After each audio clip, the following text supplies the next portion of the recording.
Hello everybody, this is Fragger here from Achievement Hunter, here to bring the next episode of Retroactive. The series we explore a game or a series of games from all over video gaming.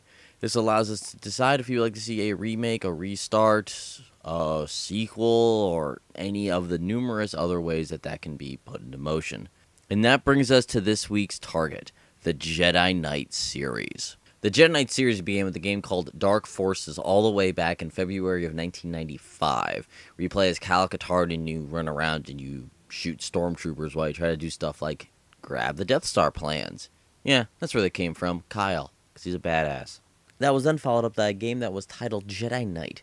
You get to go around, stab people in the face because someone decided it was a smart idea to kill your father. So you go on a quest and you eventually learn that you could be a Jedi. So you become a Jedi, and you use that to help you on your quest for revenge because that's exactly what Jedi do. Okay, to be honest, you're given the choice of being a dark side or a light side dude, and either way, you're stabbing more people in the face. So, hooray lightsabers. Then after that was an expansion pack for Jedi Knight called Mysteries of the Sith, which adds on to Jedi Knight, obviously, where you play as Kyle for a little while, then you eventually play as Mara Jade, someone who, those of you who know your extended universe knows, she's a little bit of a big deal. Yeah. Don't want to dig too deeply into that, because if you want to sit down and play these games, you damn well should, because they're goddamn fantastic. After that was a game that was called Jedi Outcast, the first game in the series developed by Raven Software, and you once again play as Kyle, stabbing people in the face with his lightsaber because that's how he rolls, or at least after like level 6 or so, because he's like, I don't want to be a Jedi anymore. But other than me and my mocking tone, it's actually got a really good storyline, seeing a pattern here.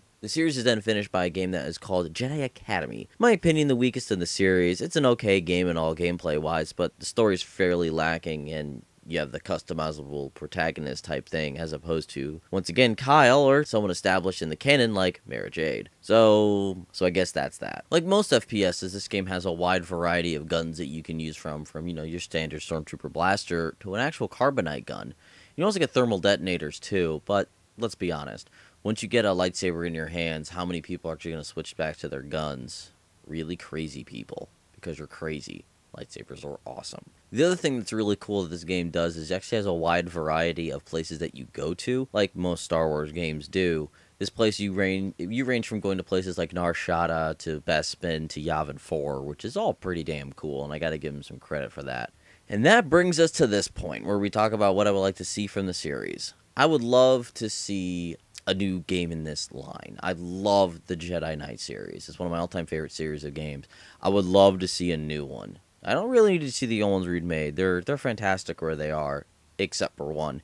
Jedi Knight's in really bad shape. If you try to play it on a modern system, it tends to get very cranky with you, especially if you buy it digitally. It does not like it when you do shit to it, because the cutscenes are very wonky when you're playing it on a modern system, and there's also no music. That kind of sucks. And if you would like to play this entire series, you can head on over to Steam, and they have the entirety of the Jedi Knight series, and it's fantastic. And that's going to do it for me this week, so I guess I'll see you guys next time.